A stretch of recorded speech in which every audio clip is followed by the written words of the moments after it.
Welcome back, or welcome if you're just joining us. It's the France 24 debate. We're looking at what they're calling the Panama Papers, an investigation leaked by a single source from a Panamanian law firm that reveals 4 decades worth of documents, 11.5 million of them processed by major media that include Germany's Süddeutsche Zeitung, Britain's The Guardian, France's Le Monde. With us to talk about it from Washington, Will Fitzgibbon of the International Consortium of Investigative Journalists, the ICIJ, who has been poring over those documents for months. Welcome back to the show. Welcome back as well to Craig Kapitas, editor-at-large for TRT World, whose book, Metalmen, took him undercover to firms that hide their money offshore. And from London, Kingston University's Steve Keen, the author of Debunking Economics, that we mentioned just before the break, Lionel Messi, and also mentioned Frenchman Michel Platini, 2 footballing legends. They employed the services of Mossack Fonseca. That's not a complete surprise in view of their existing issues with money. But what's got to sting the most at FIFA headquarters this Monday is the naming of a member of its own ethics committee charged with ruling on cases like that of Platini, Uruguayan attorney and club owner Juan Pedro Damiani. Damiani, who reportedly also managed companies through which FIFA members may have received bribes. Steve Keen, we were talking in part 1 of our discussion about how there has to be a global approach.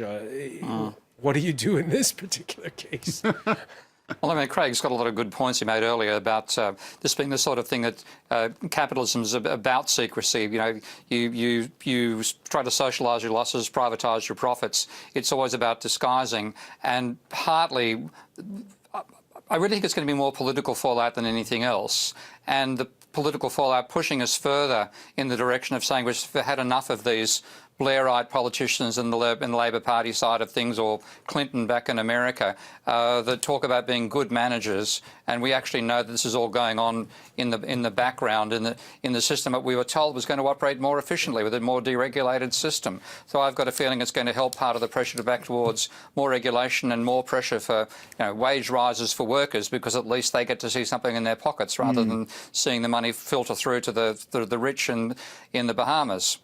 Via the Bahamas. It's unfair to claim that nothing has been done. The Panama Papers find that the numbers of newly incorporated offshore companies is, in fact, on the wane after peaking just as the financial crisis hit. So obviously, Craig Kapitas, when you look at that graph, something has happened. Yeah, well, things go in ebbs and flows. They will, they will go back up. But what Steve's talking about here is he's actually on a very good point. You know, what's going on here is that good economics is a balancing of Keynesian and Friedman, Chicago School and Keynes. How are you going to do that? In plain English, between free market and regulation. And full tilt boogie socialism, okay? Both full tilt free market markets and full tilt boogie socialism are bad things. But what's gone wrong here is that no one's trying to balance it anymore, and it really has tipped in the other direction. Now, these companies are real easy to set up. How do you explain this, then? The fact that the number of offshore companies incorporated has gone down since the financial crisis. Well, offshore companies were principally created for trading deals, commodities, oil, natural gas. As we've seen those prices go down, not that many deals going down, this is likely, in my estimation, why this is happening. Now, back in the day, look at those years. And when I was doing this, go back to 1980, 85, from 77 up, where there was this growth rate. You could walk into the Panamanian embassy or consulate in London, give them $1,500, and you had a Panamanian company. This was done on a daily basis.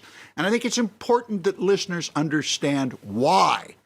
If you happen to be a trading company located in the city of London and you're doing a deal which is moving material from, say, Shanghai to Canberra, Australia, you set up a company that's in charge of that deal, because that product, none of it ever is in England. And the logic is, why should it be taxed in England? And that's legal.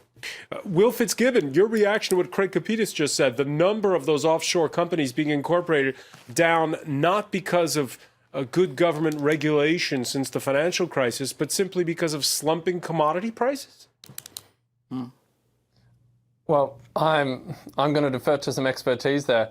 I mean, that seems right to us. And also, I think there is a role that regulation has played. You know, we've seen in a few emails from the files that over recent years there was increasing awareness or even fear among certain customers who wanted to end the companies that they had incorporated. I mean, the way it's been described to me in the past, this offshore industry is, however, that it's a bit like whack-a-mole.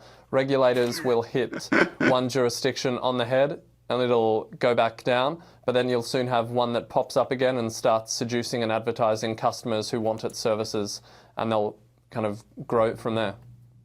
All right, how to break this cycle of whack-a-mole. Just before the break, Craig Capitas was mentioning how why at the EU level there isn't a common policy. The Commissioner Pierre Moscovici on Breakfast Radio here in France this Monday pointed to a recent OECD tax cooperation agreement to enable automatic country-by-country information sharing, saying the EU now needs to follow suit. Doit être capable de faire la transparence. La transparence. We must be able to establish transparency. Transparency, that's the key word. It will happen through an automatic exchange of information, through defining what the European Union calls a tax haven, and through making a list of tax havens, which doesn't exist yet in the Eurozone. De ce qui est un paradis fiscal. Et qu'on soit capable, à partir de ce moment-là, de dire, voilà où se situent les choses. That's the EU Commissioner asking for that. Yeah, and my response to this, let's put it right on the table. The next time you get an OECD official in here, ask if he pays taxes. OECD salaries are tax-free, and if you're in a jurisdiction such as the United States, where you have to pay a tax, they'll go into their own pocket and pay that for you in the OECD. So I don't want to hear about the OECD. They're just as culpable here as everyone else. And as far as But they have brokered this agreement to trade information between countries. Yeah. The information is not traded, Francois, unless someone gets a major leak. And the cost of the enforcement and prosecution investigation is very high. This is all very nice coming out of the OECD and the 16th arrondissement, and they've been preaching this tune for years. No, but in this case, it's the EU Commissioner saying that the EU now has to have common rules on this. The EU has to have common rules. They can't even agree on a bailout for Greece. The EU is a hollow shell. These deals, the tax structures are made by sovereign nations, not by a phony United States of Europe. The tax structures, these types of laws are sovereign. They're created by the UK, Ireland, France. Something that is completely legal in France might not be legal in Romania. And unless the EU decides that they're going to get rid of national sovereignty among all the members and create a United States of Europe, this is going to continue. This kind of talk is that shadow dance that Steve was talking about earlier on. I call it a kabuki dance. All right, so Steve, if the EU will never agree to common rules to crack down on tax avoidance, what do you do?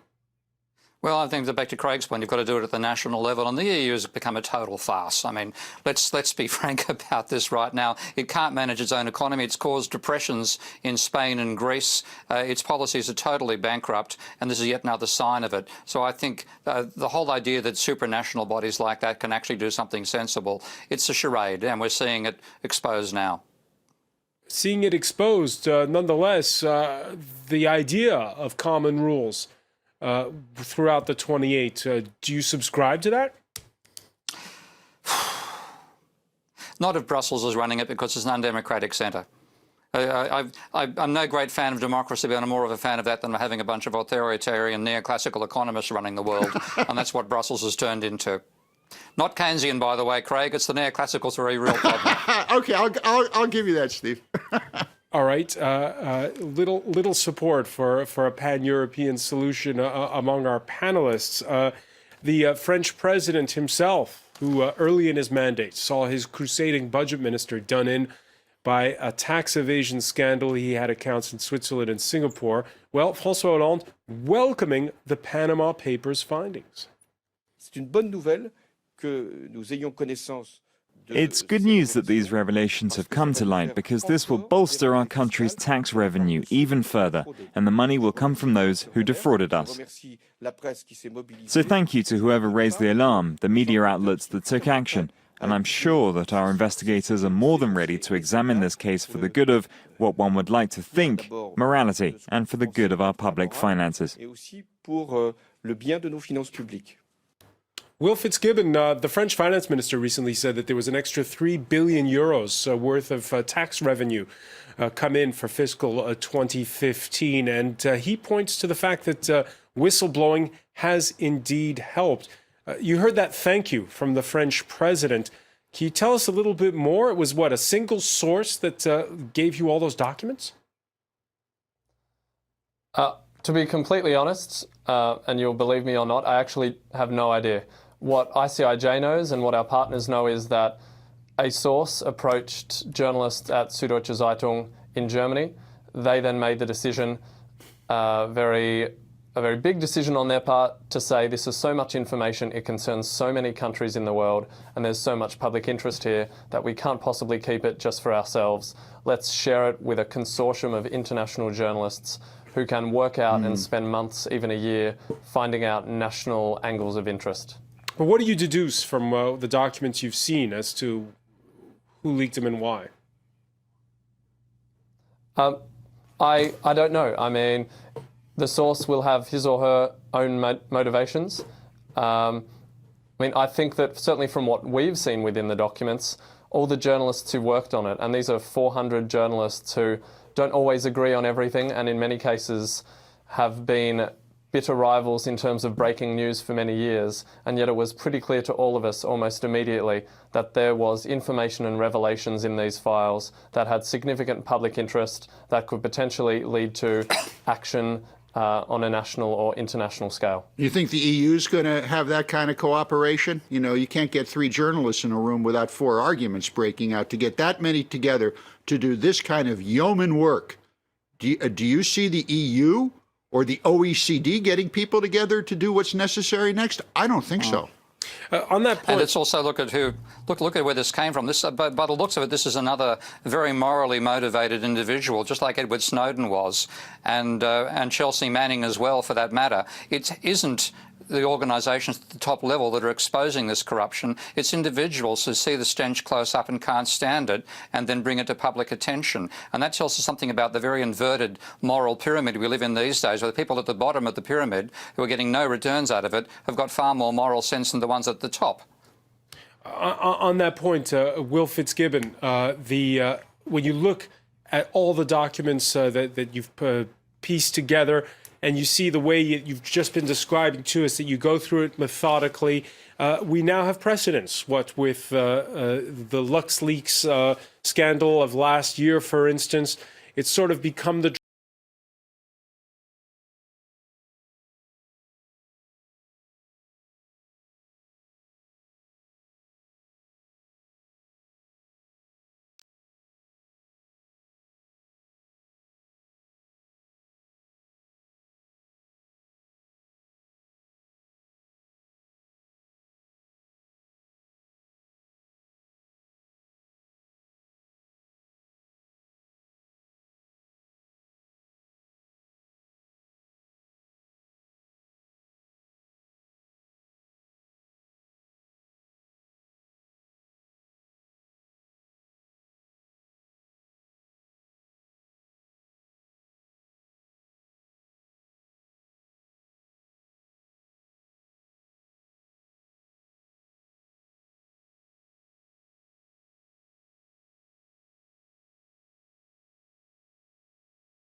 of any malfeasance that arises from these leaks. It is going to take a lot of time and a lot of effort and coordination to do it. And tax authorities around the world, the people who are expert in this, they're losing workers. The IRS in the States right now is very undermanned. It's the same in most major countries.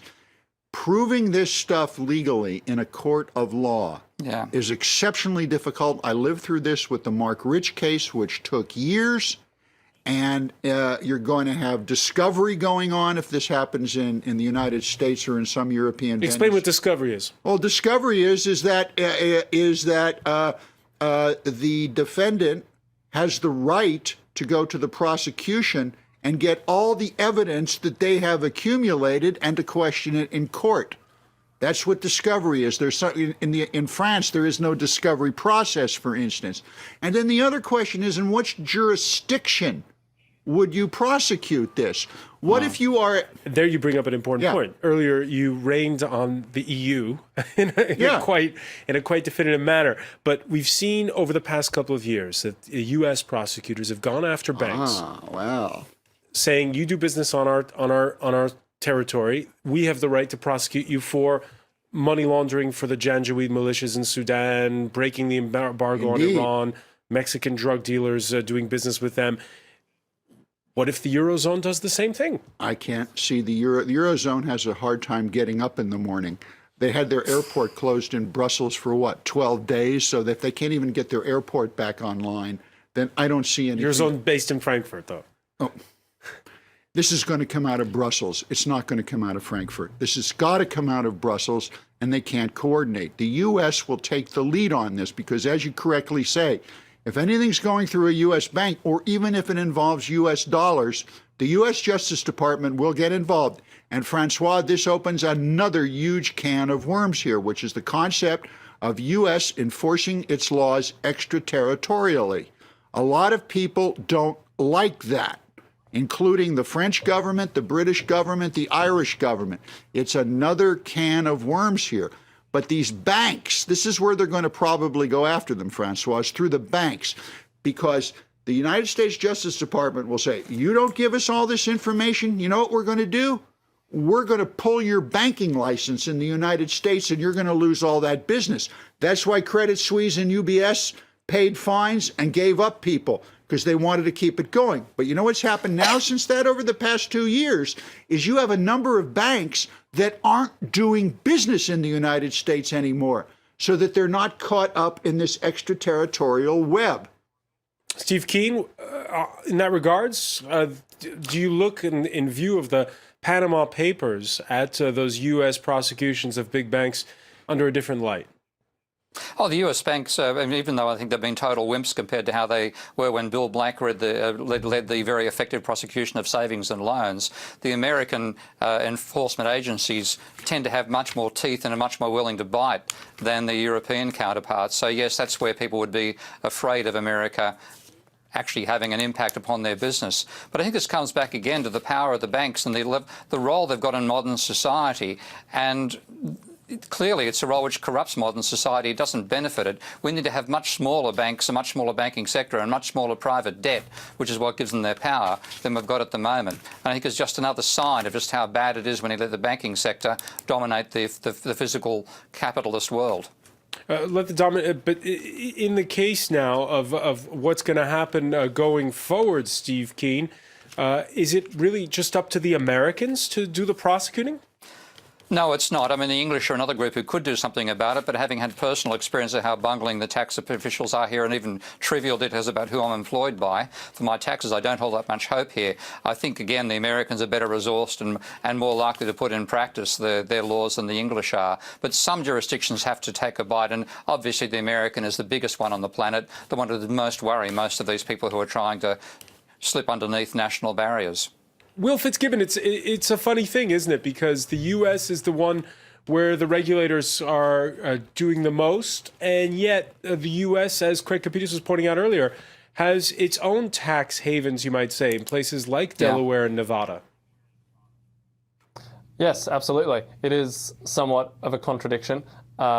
And we know from the files that Mossack Fonseca had a presence in Nevada, for example. So America is very much involved as a country in the documents, the 11.5 million documents. At the same time, you know, certainly ICIJ and other reporting partners have engaged a lot in stories that have been published and that are soon to come out with American authorities.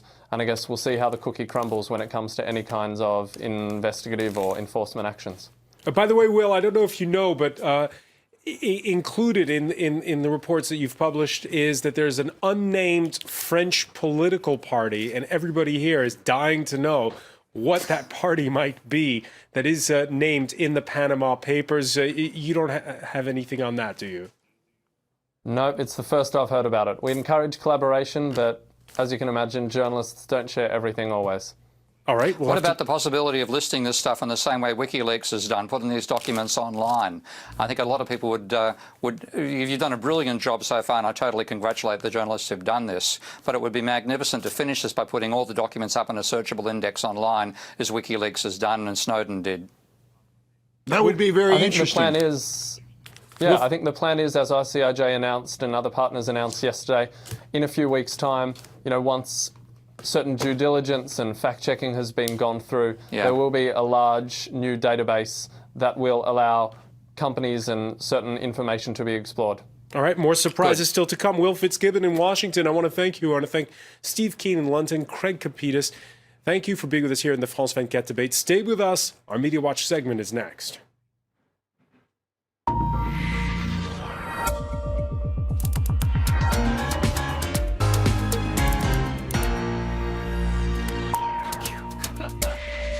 And we say hello to James Creedon. Hi, Francois. So, look, trying to sum up the buzz online about this story is a futile task because it is impossible to sum it up in 3 minutes, but I will try. First of all... Starting with the Ireland angle. The Ireland angle? I don't know. I'm just kidding. Sorry. I haven't even got to look at that yet. There's so many different angles. First of all... I don't know if there's an Ireland angle. There might be. There's always an Ireland angle. I think every country has had some person featuring on the list. Anyway, the journalism angle first. This is another big, I suppose, success story for collaboration across various different media, investigative journalism and all of that. So for accountability, for investigative journalism, 2 thumbs up to say the least. And as this article in theconversation.com says, as Facebook posters like to remind us, 1% of the world's population owns half the wealth and they like to hoard it. But maybe things could start to be changing if we have more revelations like this that are holding, because the issue of income inequality coming up a lot during our discussion. Right. And also the issue of, there's so many angles, but to move forward to another angle, the fact that one thing that is in common with the not with the WikiLeaks leaks, but the Edward Snowden leaks is, no, that's not what I'm looking for, is the real scandal is what is actually legal. It's not that so many people have been engaged in illegal behavior. It's, actually stashing your money in these accounts. It's usually possible to do it while respecting the law. Does it mean it's moral? No. Does it mean it's ethical? No. But for example, here's the article I was talking about, Glenn Greenwald, unsurprisingly, because he was so key to the Snowden NSA leaks, pointing this out. Elsewhere in that article, he says, look, if you had in the Cayman Islands or in Panama or elsewhere activities that were affecting negatively, for example, the pharmaceutical industry, you might imagine that the US authorities would crack down on it very quickly. That's just one example he gave. In other words, perhaps a blind eye is being turned to a lot of this immoral, unethical behavior, keeping it within the realms of legality because too many influential people are involved in it. They use this. Governments use these structures for intelligence operations and have for years. That is one of the reasons why they turn a blind eye to it. Right. So that's another angle, I guess, the fact that it's not so much fund counterintelligence. That's right, and the fact that a lot of this is legal. Well, quick look at Edward Snowden's Twitter account. It is interesting to look at it today. He's focusing a lot on Iceland, funnily enough, less so on Russia, because Russia, of course, has given him asylum, essentially.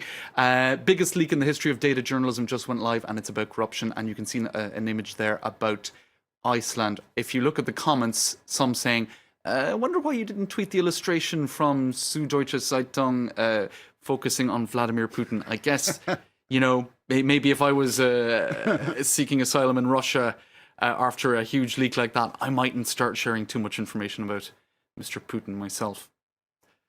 Something to think about. Yeah, right. Can we seek asylum in Ireland? Can you organize that for us? Maybe so. Maybe so. It depends on what illegal activities you've been. All right, I want to thank you, James. Or Creedon. immoral. I want to thank our panel once again. Thank you for being with us here in the France 24 debate. Much more to come on this story.